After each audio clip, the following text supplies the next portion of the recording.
حمیدو بخشی چی جوان از ما باشد چی پیر از ما آبادی مردرو کم شوکه درایه یه هم نیش کاری یک نفس دهشتگردیه زموږ یو هلک شهید شوی دی د مطلب خبر ده دی چې د زموږ صوبایي حکومت په دې کې سیریس نسته زموږ سی ایم صاحب چې د بازار کې راځي د ښکاره کوي عوام ته کې دون امن امان دی دا د سره دی چې د عوام ته لولیپاپ ورکوي زموږ مطلب د حکومت و ریاست پر خپل لا انفورسمنت ایجنسی ته د گزارش ده دی د کرک ډاند وکا بس دی مطلب عوام بس تنگ راغلی دی د هر روز زوی لاش پورته کوم دفنوم دا سره کله کې انصاف دی ټیکسی والا ما ریکویسٹ کنم بسیار جای افسوس است این جلسه در این نمونه مو که د مظلوم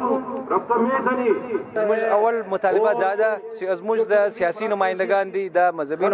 نمایندگان دي دلته راسي په یوه ځای کې اکټه وسي او د ګردو بلوچستان کې د سیاسي او سماجي شخصیت دي د ټوله دلته راځي او په یو ځای کې یو مطالبات و یو متفقه لا عمل کوي او د بلوچستان امن او امان لپاره یو متفقه فیصله وکړي نواز حکومت کو کس لیے دیے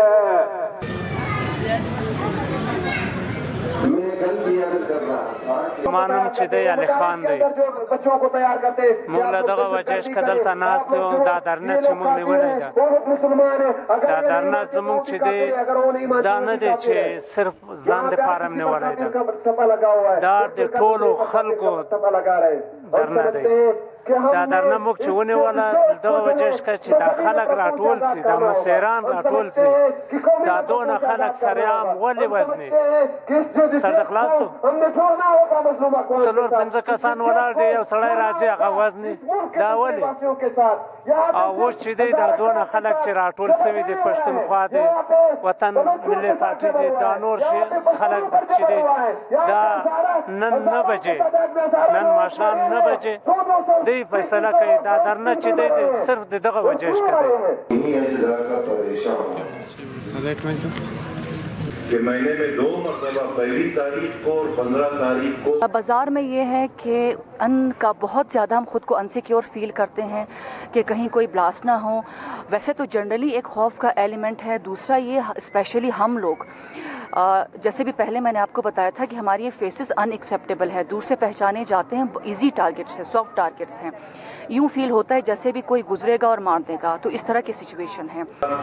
मुखाबात मुक़द्दसा की ज़ियारत के लिए ईरान इराक़ तो मेरे धरने के शुरुआत मानूम निसार अली दी دا درنه چې دی دا درنه څلور روز دی چې کېږي دا درنه څلور روز دی چې کېږي دا زموږ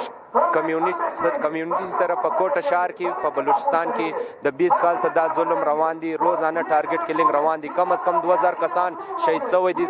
درې سي 4000 کسان زخمی شوي دي. دا نه دي چې صرف د هزاره هلته شهید کېږي، هلته روزانه پښتون قوم باندې هم دهشتګردي روان دي، بلوچان باندې هم. موږ په هغه خبره حیران یو دا چې څنګه ریاست دی چې موږ ته تحفظ نسي ورکولی سي.